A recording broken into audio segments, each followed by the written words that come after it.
All right, ACP review time. Let's gear up for this ACP. A couple of details I want for each of you. We will be taking this on a lockdown browser, which means you will have a blank Desmos graph available for you. And that's it. So go ahead, please, and open up just a blank Desmos graph, not a pre-programmed, a blank one. That's all you will have for the test. Now, not only that, what I'm going to show you from Power School Learning as we go through these review days, we will turn in our answers. Today is day 1. So on the left side, if you click on Fall ACP Preparation,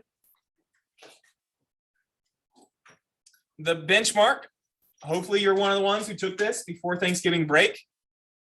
That benchmark was right there. That's where you're supposed to take that.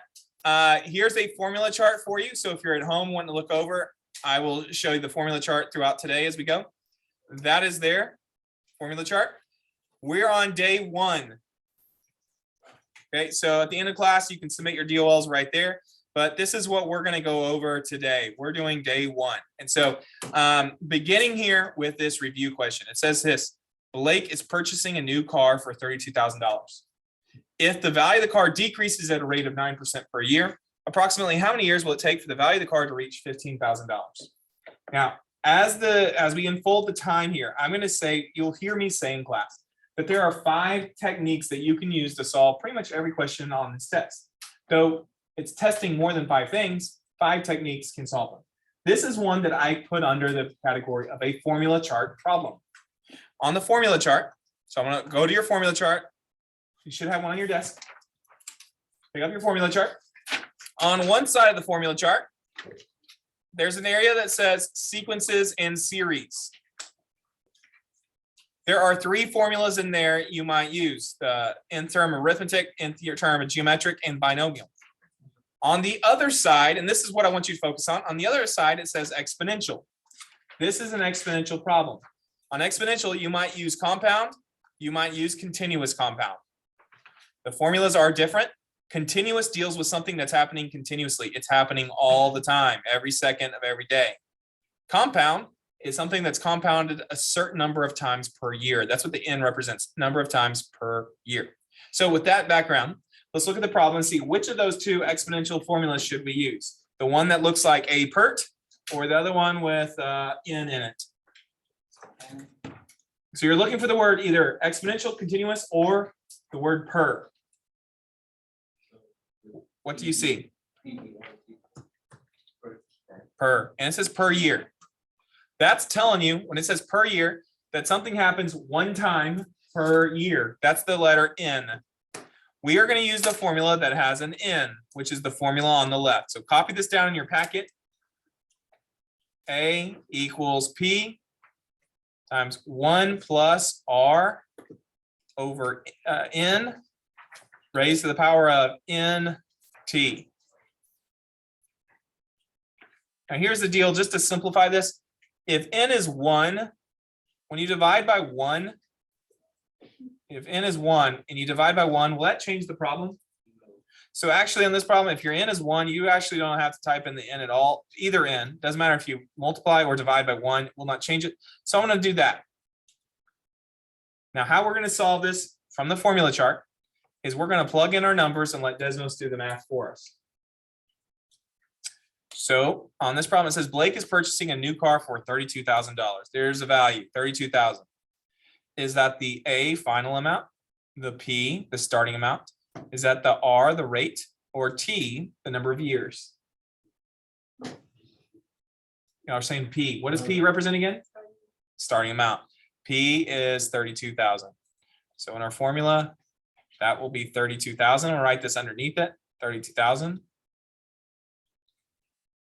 Okay, next thing, it says if the value of the car is decreasing at a rate of 9%, and we'll stop there. What is that?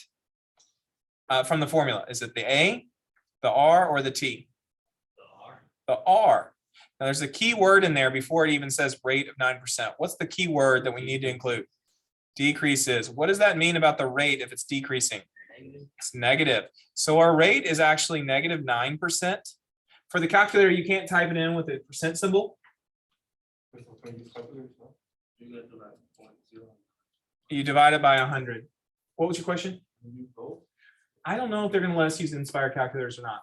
So I'm going to do it just with a blank Desmos. So my rate here, what I could do is I know it has a plus. It's going to be plus and then this minus 9%. So minus 9 over 100. Do I need to leave that plus and then the minus? Do I need both symbols there? No. How could we clean that up? Just do a minus. So I'm going to change that now to be only a minus. So there it is, 32,000 times 1 minus 9 over 100. We need to find, okay, let's go back to the problem. Per year, we already did that. N is 1, it goes away. Approximately how many years? Okay, approximately how many years? That is telling us our unknown. What is the unknown? T. T is our unknown.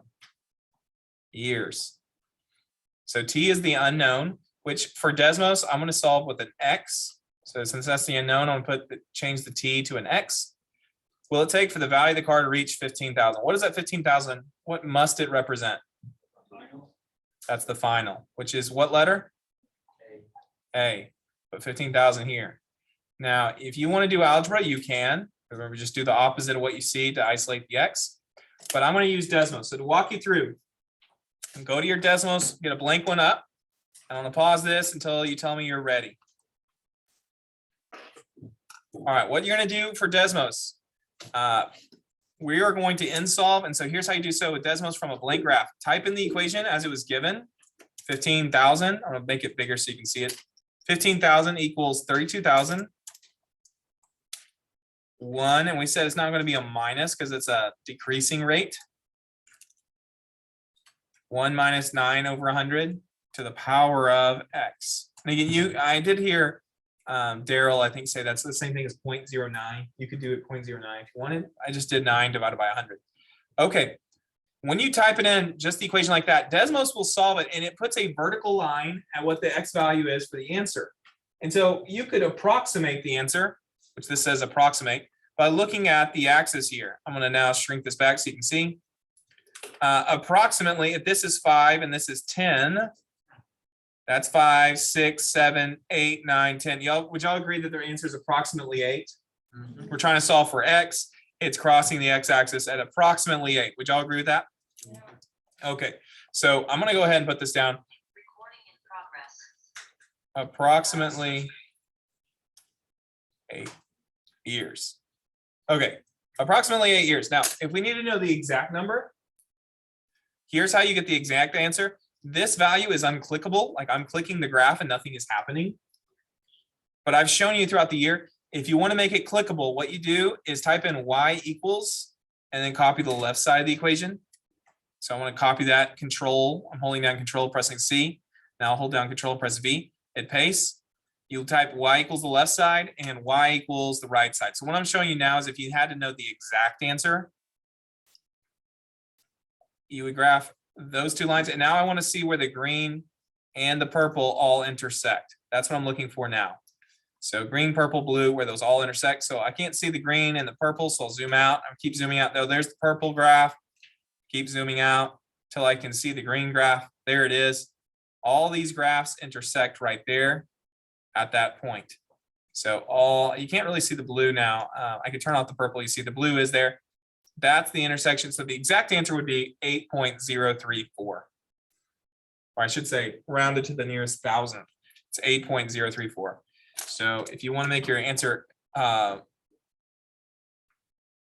more exact, the T is 8.034.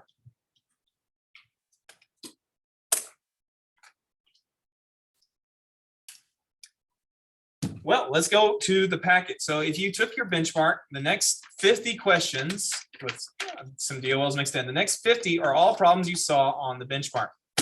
So on the benchmark, number 1, it was randomized for each student, but number 1, how I created it is this. It says if f of x equals 3x plus 2, g of x equals 2x squared, and h of x equals x minus 2, what is g of f of h of negative 4? So what's the algebra way to solve this problem? Yeah, that does mean substitute. Very good. This means substitute. Why isn't that writing? There we go. Substitute. And do you remember the technique I used to help us substitute? We stack them. And you stack them in this order. So I'll do substitute, stack. That's my technique I use. And so we would stack first the G equation. G of X equals 2x squared on top of the F equation, 3x plus 2. And that goes on top of H's equation, x minus 2. And then the -4 is going to substitute in. Whoops, I typoed that. That's supposed to be h of x equals x minus 2, like that. There we go. And so we were supposed to find g of f of h, and that does mean substitute.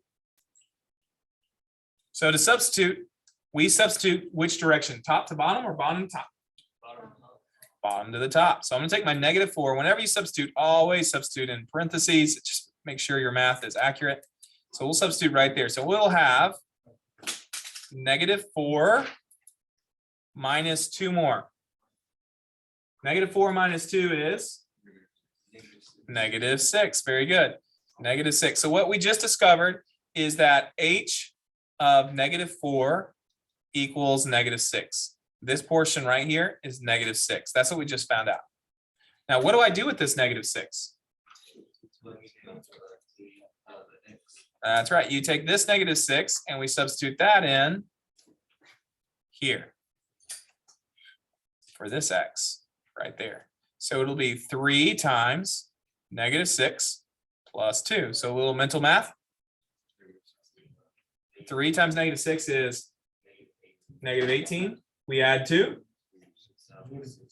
-16. Very good. What we just found out is this next portion from here over, that f of h of -4 equals -16. That's what we just discovered. Technically, I should put brackets around that part. Okay, and so now to get our solution, what do I do with that -16? We substitute it into G's equation for the x right there. And so it'd be 2 times, make sure you use that parenthesis on this one in the calculator. It's very important because of PEMDAS. If you don't use a parenthesis, this will give you a wrong answer. So you would type it in like that. Does anybody know mental math off the top of your head what the answer is going to be? It's going to be 512. You're correct. That is the answer. What's your question? Yes. Okay, so that is the correct answer there, 512. So now let me walk you through a Desmos way of doing this problem. So if you want to use calculator, this is under the 5 types of problems: formula chart, vocabulary, Desmos, transformations, and then the other one's just going to be evaluating from a graph that's given to you.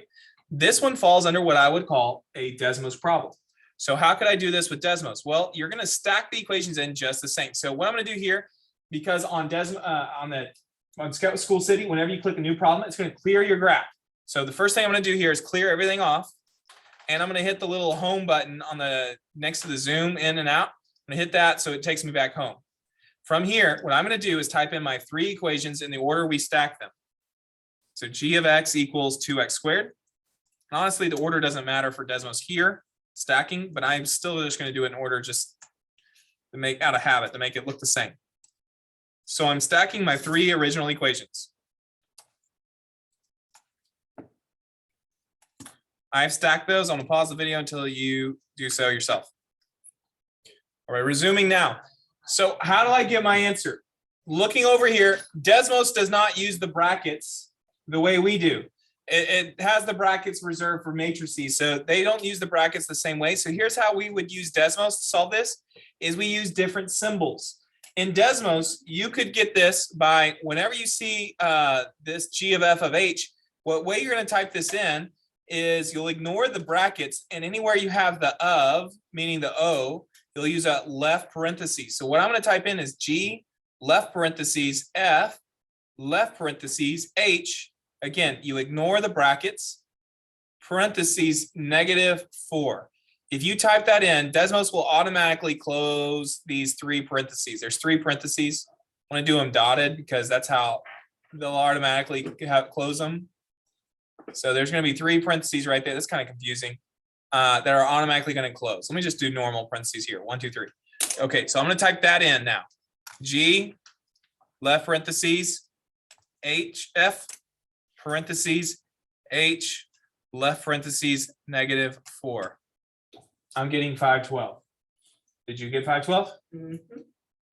That's an easy way of getting the answer in the calculator without having to know your algebra there, just knowing to stack them as you type them in. Okay, let's say, for instance, what if I would have done this out of order? Would we still gotten the same answer? Yes. The answer is no. Let's say I want to switch the F and the G. Do I still get 512? No. The order on which you do this really matters. You need to make sure you go in the correct order. This one was G of F of H. So you needed to type them in like that to get 512. All right, so that's number one. Our statistics here, out of the 70 students I had that took this time around, 59% got this correct. 59% of students got this correct. So here, I'm just going to let you know as we go what students do well on, what they do not do well on. That's 59%, which is okay. It's not the best. It's not the best, but it's not the worst. It won't be the worst, I guarantee you that. But 59% got that one correct. Now, number two, I'm going to enhance the difficulty a little bit. It says this now. If f of x is this equation, g of x is 3x, and h of x is x plus 1, find what is f of g of h of x. Okay, what's different this time to make it a little bit more difficult? It's x. It's not a number. You can't just substitute a number in and solve the whole way. You really are substituting the entire equation. So what I'm going to do this time is I'm just going to use Desmos from the start. So taking a lockdown browser test, you go to the new problem, it's going to clear your calculator and it's going to zoom you in. No matter where you were, it's going to zoom you back home. You're going to be starting fresh. So I'm going to type this in, and this time I'm going to make sure I stack them in the correct order. So I'm stacking not in order that the problem is given to me here, but what I'm trying to find. So I'm going to first stack F's equation.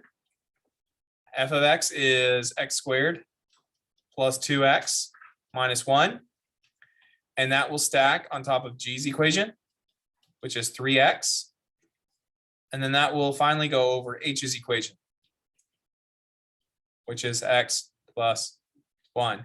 Now, as a reminder, we will then type this part into Desmos, but I'm not going to type in the brackets and I'm not going to type in the O's. What am I going to replace the O with?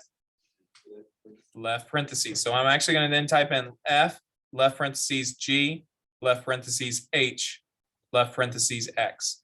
Desmos will automatically close with the 3 parentheses. It'll automatically do that. So that's what we're going to type in. So f of x equals x squared plus 2x minus 1. G of x equals 3x. H of x equals x plus 1. And then finally, f of g of h of x.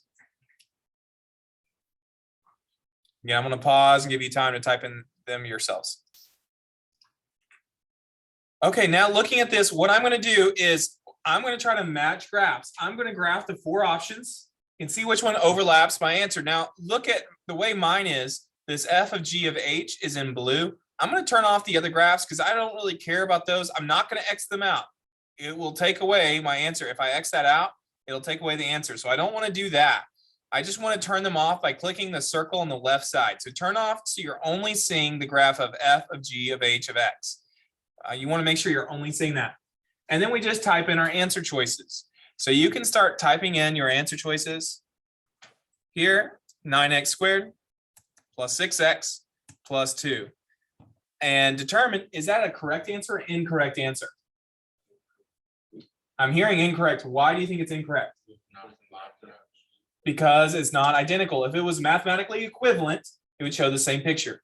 So I'm going to let you type these in, and then we'll come back together in a moment.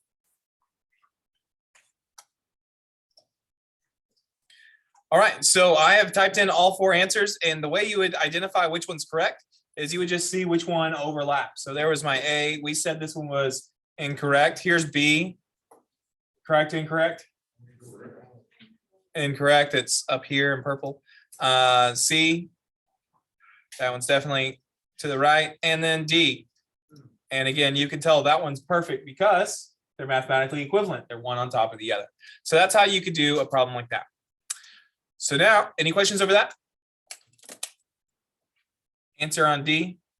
If you're wanting to use algebra, you can. You would just substitute going up and be multiplying those out, but that's how you can use Desmos. With that, I'm going to give you your first DOL. I want you to solve this problem. Be specific on the order here. You're supposed to find H of F of G. Make sure you find H of F of G. But DOL number 1. Pause the video until you're ready to move on. All right, I'm going to move on now. Let's look at number 3. So this is moving in. Oops, sorry. Here we go.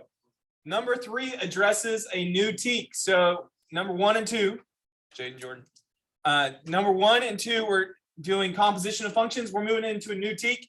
This teak is dealing with this symbol right there. Who remembers what that symbol means? Inverse. Good. Inverse. And inverse to solve by algebra. What do you need to know to solve this by algebra?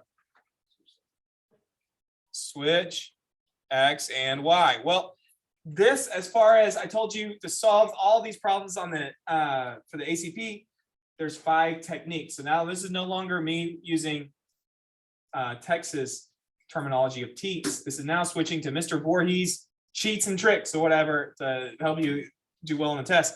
I would say this is the technique of Desmos. You can do this all with Desmos, but here's the key.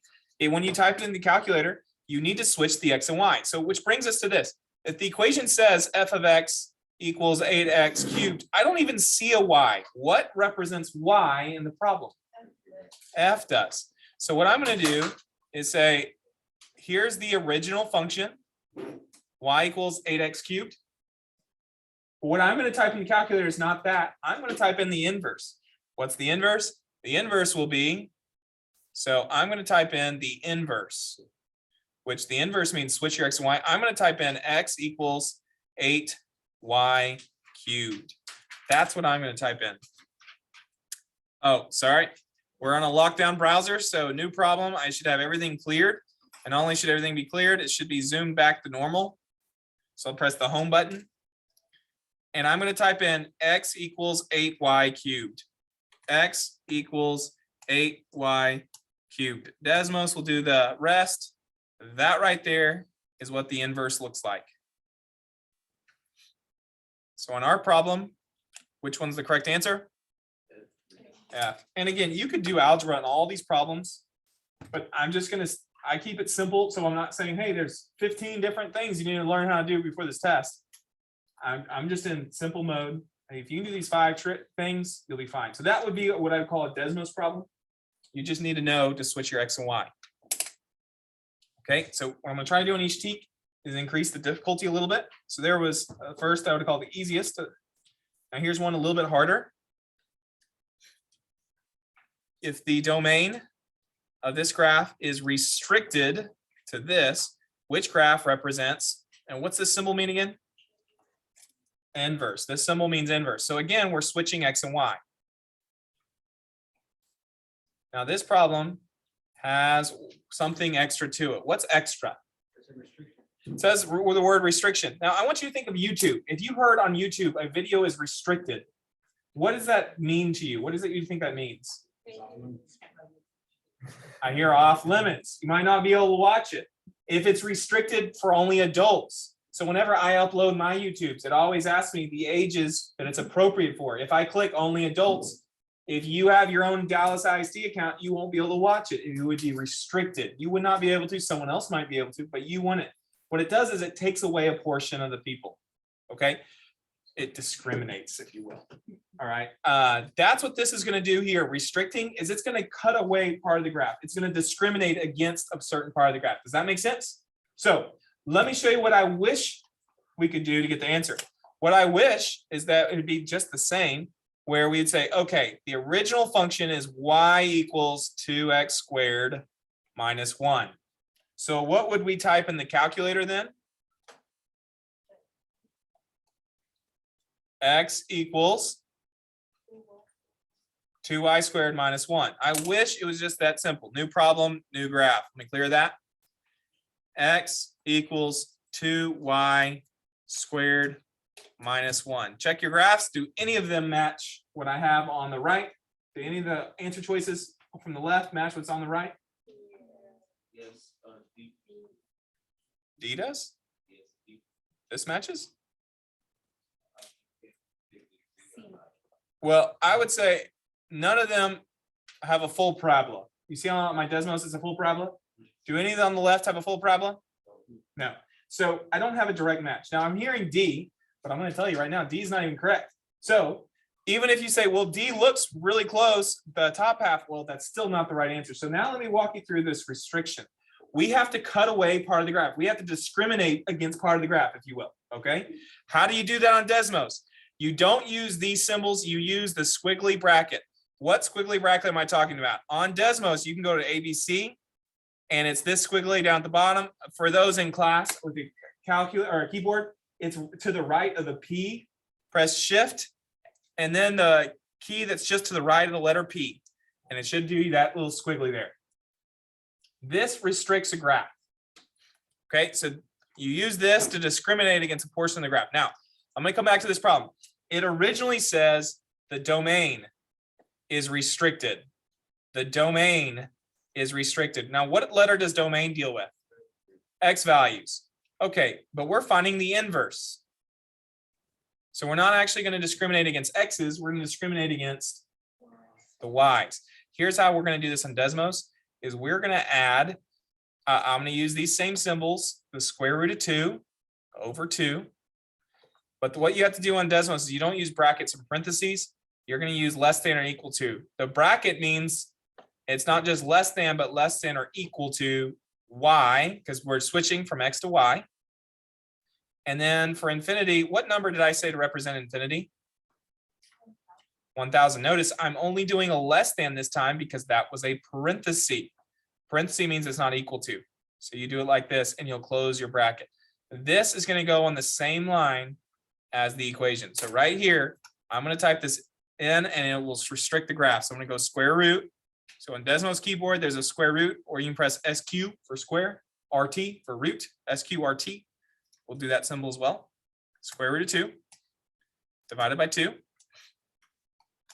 The bracket means it's less than or equal to. We have inversed from the domain to the range, so I'm going to use the letter Y. And less than infinity, which means less than 1000. And now, right there, that's the equation, how I typed it in. I see my proper graph. That squiggly bracket is shift, and it's the button to the right of T.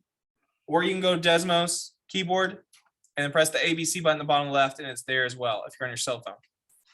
Okay, looking at this graph, where does this graph originate from? X-axis or Y-axis? This goes from the Y-axis. Which graphs can I eliminate? B is out and D is out. Those two are wrong. Now I just have to figure out which one's right, A or C, and they look really, really close. I'm going to go off a point. What's the first good point you see on graph A?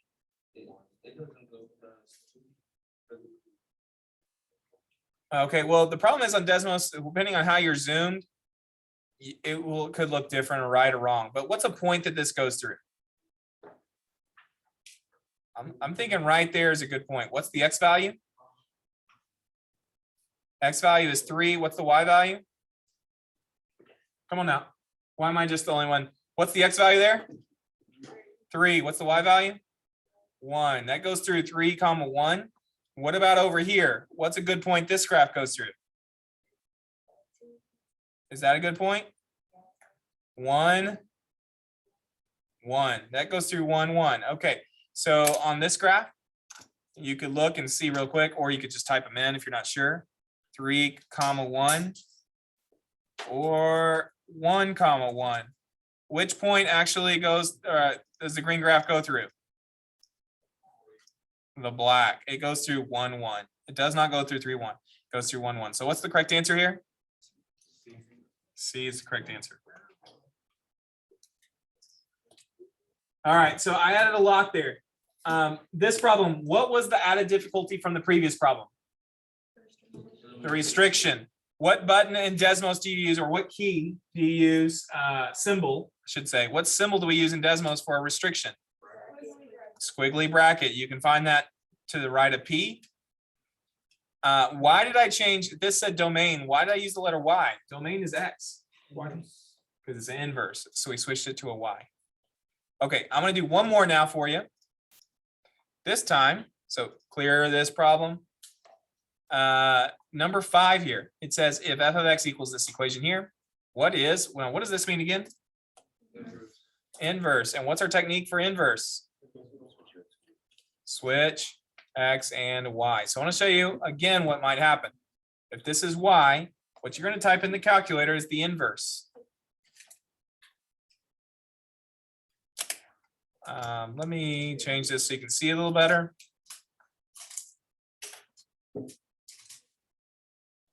Okay, the inverse that we're going to type in is x equals 3y minus 1 divided by 2x plus 3.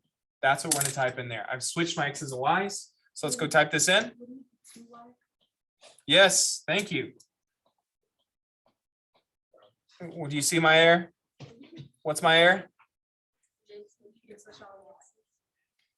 I had 2 x's there. I only switched one of them. 2y. There we go. Let's type that in. X equals 3y. I want to do the division now so I can get the whole thing. 3y minus 1 divided by 2y plus 3.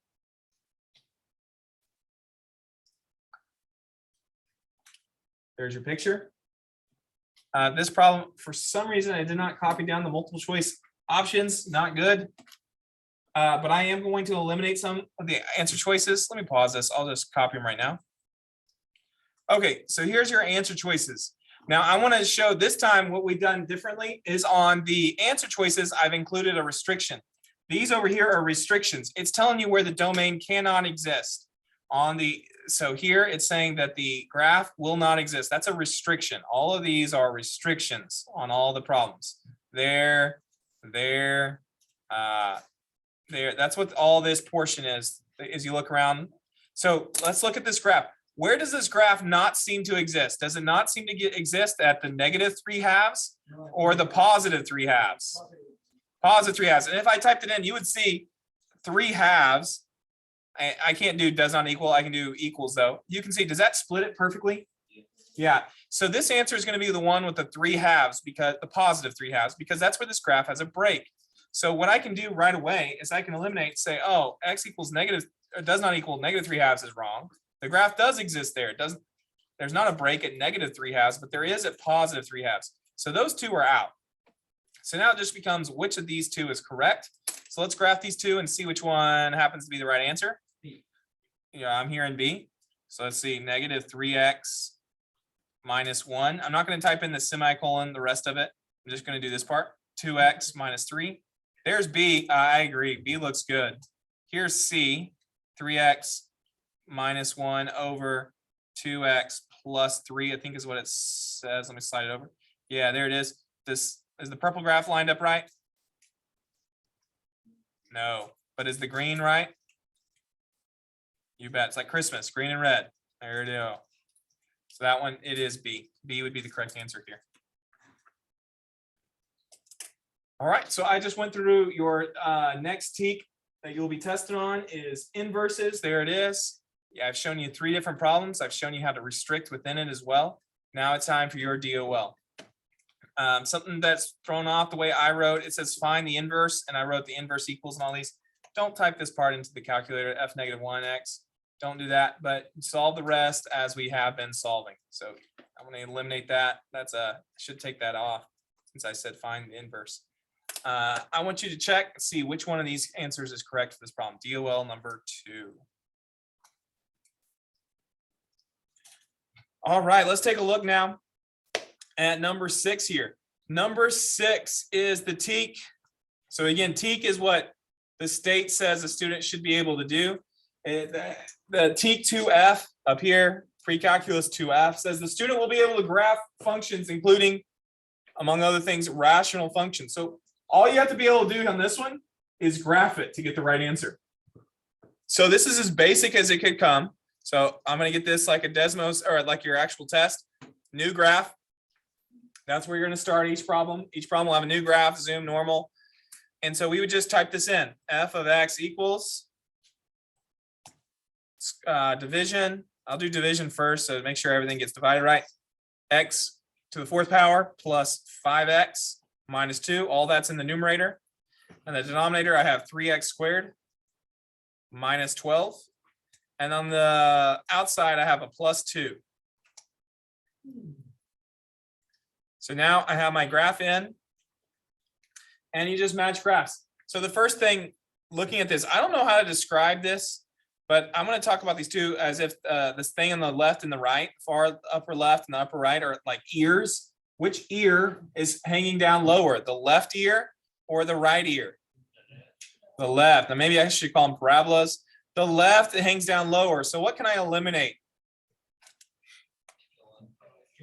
J. And G doesn't even have a left ear over there. So those two are out. So now it's between F and H. And the thing I see most noticeable different is the y-intercept. Where is my y-intercept on this graph? A little higher than 2. So it needs to be a little bit higher than 2. What does that mean the correct answer is? F. The correct answer is F here.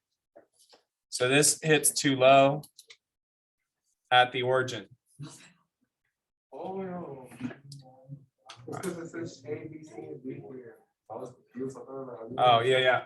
On your packets, on School City, they leave everything A, B, C, D.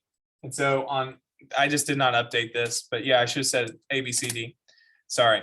All right, let's try another one. So how could it get harder? Is by using restrictions. This is called piecewise. If you remember piecewise, what I did at the beginning of the year is I just showed you how to use a pre-programmed calculator. Unfortunately, you can't use those. So how do you do it? Well, use restrictions. So here's what I'm going to do. I'm going to type mine in differently. You see how this looks like 3 equations? What I'm going to do in the calculator is I'm going to ignore the front part. I'm just going to type in the math, negative x minus 2, and this if becomes the restriction. Restriction, x is less than or equal to negative 2. I'm going to type that in. Again, it'll automatically close the parenthesis, that bracket, not the parenthesis, that bracket. And then I'll type in the negative x squared, negative parentheses, x squared minus 4. Again, bracket for the restriction. Negative 2 less than x, which is less than 3, squiggly. And this one, negative 6, bracket, x is greater than or equal to 3. Hey, different question for you before I type this in. Why did I not switch x and y? It's not an inverse. It just says which graph represents that. And so I'm going to type these as in 3 graphs. So f of x is going to be comprised of these 3 graphs. Negative x minus 2 with the restriction, x is less than or equal to negative 2. Second part of the graph, negative x squared minus 4, where negative 2 is less than x, which is less than 3. Notice these symbols were different. They weren't the commas, so I don't have to change anything there. These are the symbols that Desmos understands, so I can just type them straight in. And then finally, negative 6. Graph is negative 6 when x is greater than or equal to 3. And so that's what my graph is supposed to look like. Notice these 3 graphs together, the red, the blue, and the green, comprise one actual true graph of f. I'll give you a second to catch up with me. I'm going to pause this. Okay, so looking at the graphs, we can eliminate 2 of them without even clicking on this specifically. Looking at the graphs up here, which 2 can we eliminate? And it's helpful. I know on yours it's a little bit harder to see because they're so small. On mine, which 2 can we eliminate based off not having a jump discontinuity? Notice my vocabulary. That's a jump discontinuity. A and C. A and C do not have a jump discontinuity. So these 2 are out. So now it comes down to which one, B and D, is correct. And the only difference I see is where the removable, not the removable, I'm sorry, the open circle is. Is it open on top of closed, or is it closed on top of open? If you've typed everything into Desmos, Desmos will tell you as soon as you click the graph. So I'm going to go to this blue graph, click, And I'm going to go to the very end of it. And you notice, see how it gave me an open circle there? I can click the green, go to the edge, and does it give me a closed or an open? Closed. So this should be open on top of closed. So again, using my pictures, it's easier to see which one's correct, B or D. B is the correct solution here. This one, the inequalities are messed up. All right, so that's how you can graph. Again, that was using a restriction. So all 7 problems I've shown you so far today, after the bell ringer, have been what I would call Desmos problems. But the Desmos today I wanted to show you is an overview of how to do the special little function, how to do an inverse, switching x and y, how to do restrict, and so on. This is piecewise with restrictions, same concept. All right, number 8, 9, and 10. 8, 9, 10, and your next DOL. They all have the same picture. So before you panic, because your packet, I know, does not say the same instruction as mine. Your packet reads, 8 through 10 plus DOL number 3. What are the parent functions of each graph listed? Here's the way the example items read. It says, which coordinate grid represents the graph of the exponential growth function? Which coordinate grid represents the graph of the natural logarithmic function? I think that's actually the one that's listed. I just did all 4 since there's 4 options. Number 10, which coordinate graph represents the graph of exponential decay?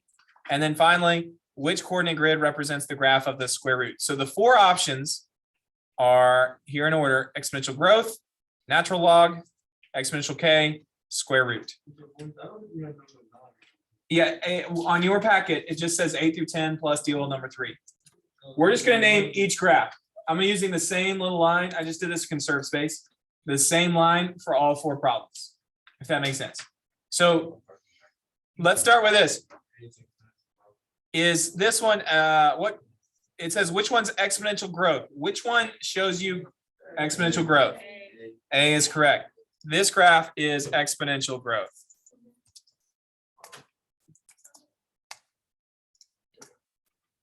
I've been forgetting to show you all the data as we've gone today. It shows you number 1. I did not show you number 2. The harder problem for that was lower. You can see this was 3, 4, and 5 are inverses. And you can see 66 followed by 45 followed by 66. So it got that second one was the harder one. Where are we at now? We did the 2 graphing. These were higher, 80%, 72%. And now we're here. Okay, so exponential growth was chosen correctly 86% of the time. That was the number. So people did it really well. What about natural log? Which one of these is natural log? D. D is correct. Natural log, the picture is not very good. This comes straight out, like I said, the released ACP questions. That's where I got this graph. Technically, exponential log should have, it should go down forever like that.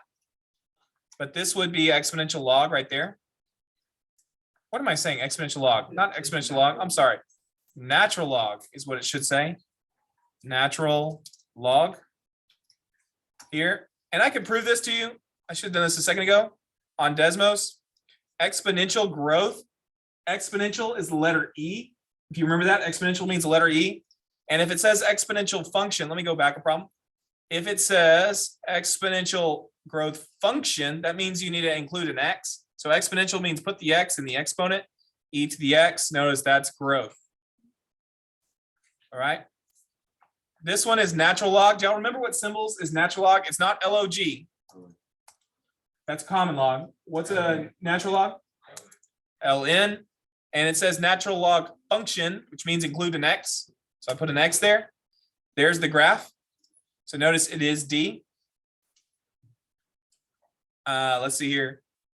Number 9, students got correct 74% of the time. Okay, next problem. Which one's exponential decay? I agree. This would be exponential decay. Exponential decay would be B. And if you look at the data,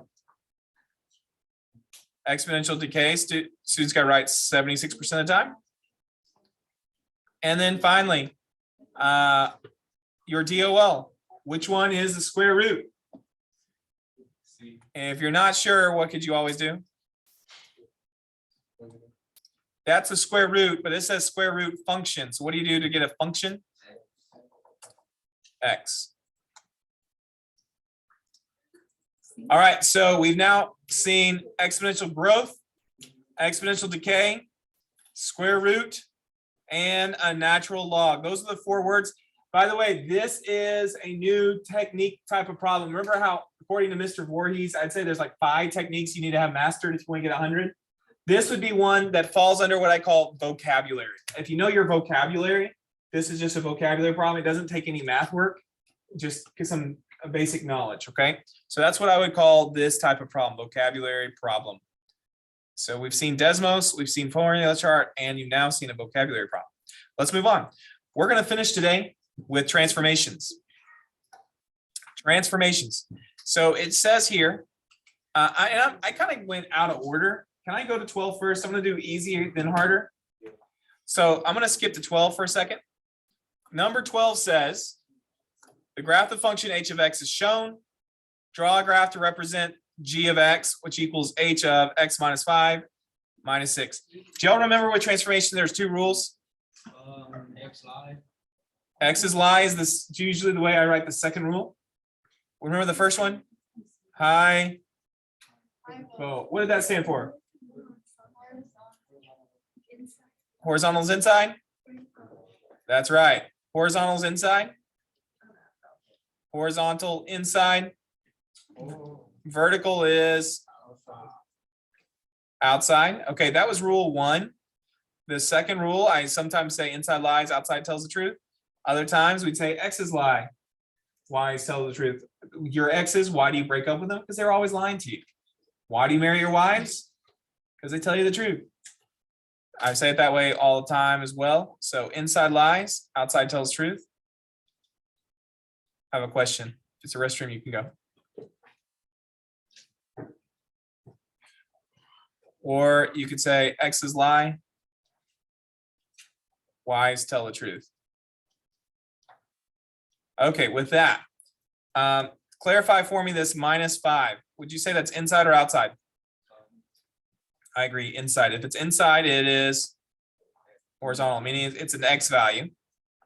It's an X value. And if it's inside, it's lying. So it's not going to go to negative 5. Which way is it going to move? Positive 5. It's going to go right 5. So everything should get shifted right 5. Not only that, what about this minus 6? Inside or outside? Minus 6 is inside or outside? It's outside, which means it's vertical. And if it's vertical, it's telling or outside is telling the truth. Y's tell the truth. So you're going to go to negative 6 in the Y. So it needs to go down 6. So not only will everything go right 5, it'll also go down 6. I did not copy down the answer choices on mine. So you would look on your packet for the one that goes right 5 and down 6. Let me see the data on this one. It was chosen correctly 72% of the time.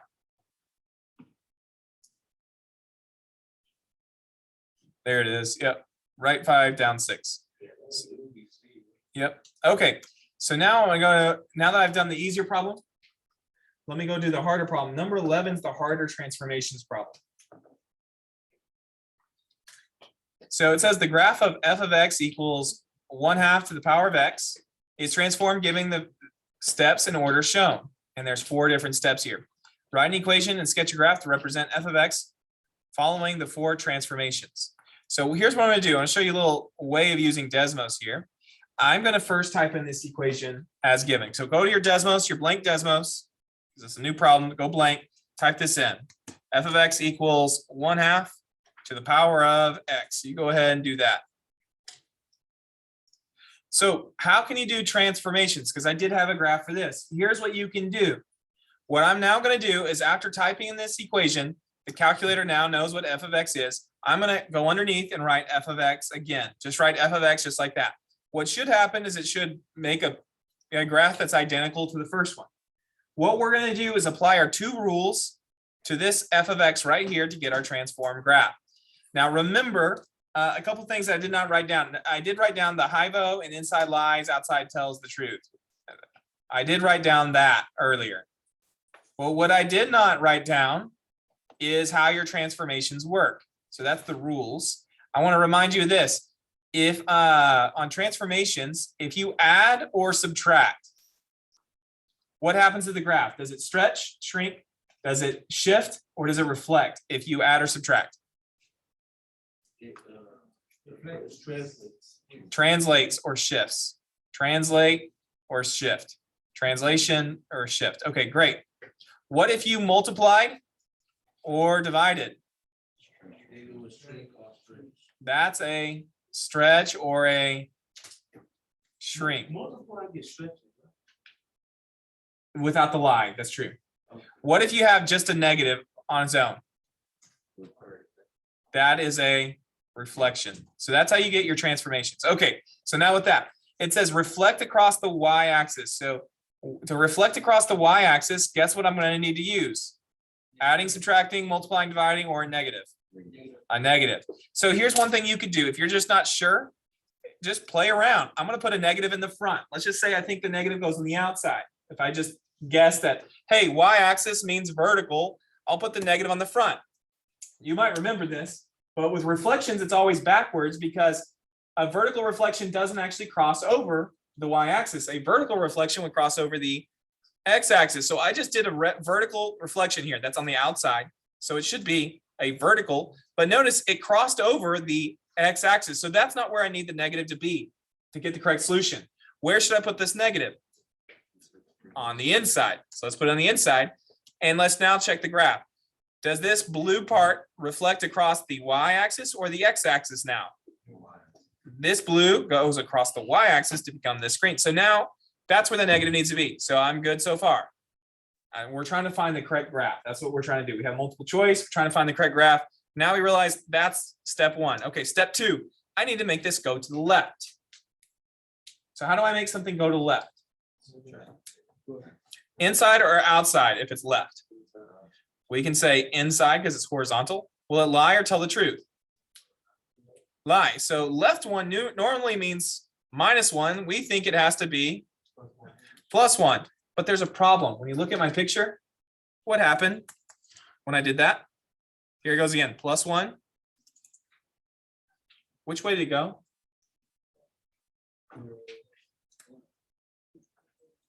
It went to the right. The problem is, you see this reflection on X? That takes away the lie. So I can do one of two things. I can either switch that to a -1 or just put that in parentheses and now it's left 1. So if I want to do the +1, I need to put it inside the parentheses so that the reflection doesn't mess up my left 1. So I just put that inside parentheses. Now I'm good. This green graph has now been shifted to the left. It was, if you remember, it was at the origin.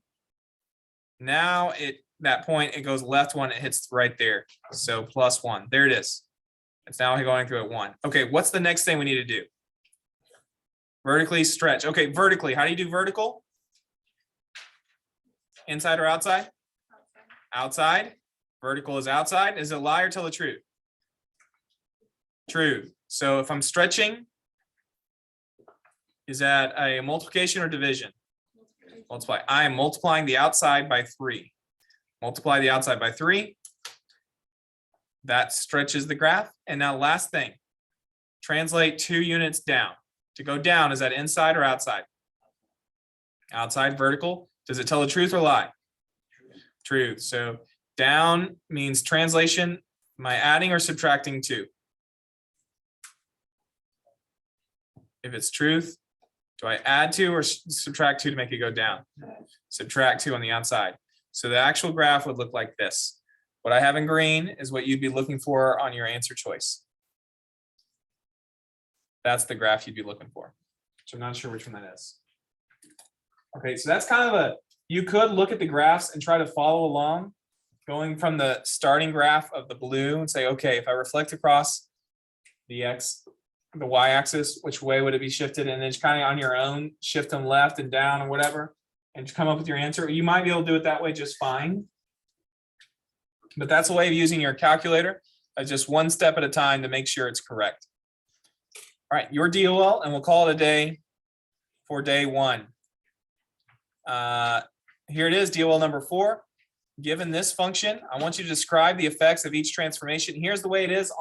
If I remember on your graph, I've never done a problem like this, so it's supposed to be you drag and drop. So it'll say,